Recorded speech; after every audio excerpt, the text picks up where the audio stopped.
Mabkay, mga anak ng bagong katipunan, pasensya na po kung di po tayo masyadong active sa GC kasi nga po nakakatulugan ko po kasi mag-message.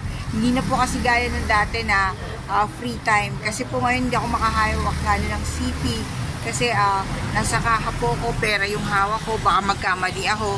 Kaya hindi po ako ganong nakakapag-chat, tsaka paggabi talagang pag hinangin na, humangin na, nakakaramdam na ako ng antok. So sa mga ganitong video ko na lang na ipararating ang message ko sa mga dati kong kakilala, yung mga Patriot na madalas kong makasama. Hi po, pasensya na kayo, namimiss ko naman po din kayo. Sana meron pa rin mga pagkakataon na magkikita tayo, pero I think this time matatagalan kasi matagal ang kontrata ko dito. Hindi po to yung mga dating work na pinapasukan ko pag ayoko na, pwede ko nang exitan.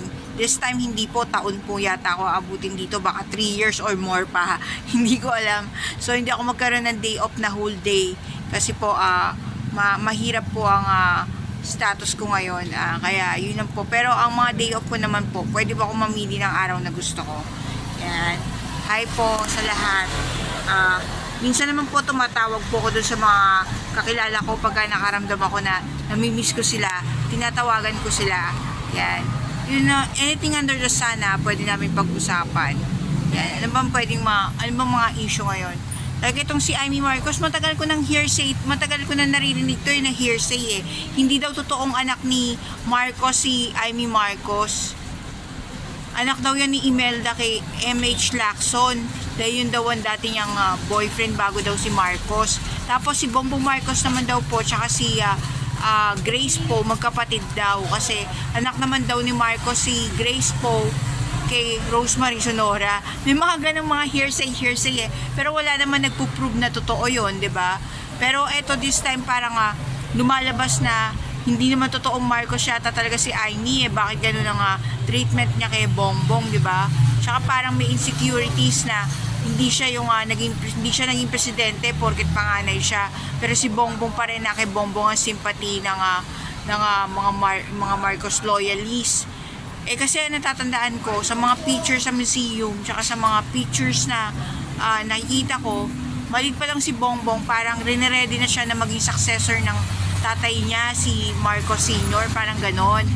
Parang ready na siya, tinitrain siya na maging future president pagdating ng panahon. Parang ganon eh, kaya nga siya pinangalanan ng Bongbong Marcos Ferdinand Marcos Jr., diba? Kaya nga Jr., second to the father na parang successor ng ama niya.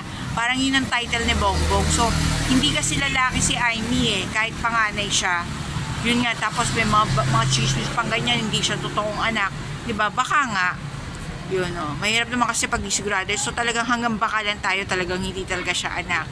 Kasi the way na tinitreat niya si Bongbong, hindi lang as a brother, as a president, parang hindi tayo nagagandahan eh. Diba? Hindi tayo nagagandahan sa sitwasyon. Kasi parang, bakit nandun ka sa nag-o-oppose sa kapatid mo, diba? Todo depensa ka, diba? Parang gusto mo pang palabasin. Talagang si Bongbong ang nagpa-aresto kay Duterte. Diba? Parang pinagdidiktikan mo na mapaamin yung mga nasa hearing. So, parang ganun ang dati. Yan. Pero siguro nga, hindi nga kapatid talaga ni President Bongbong si Amy Marcos. No, hanggang doon lang talaga, step lang siguro.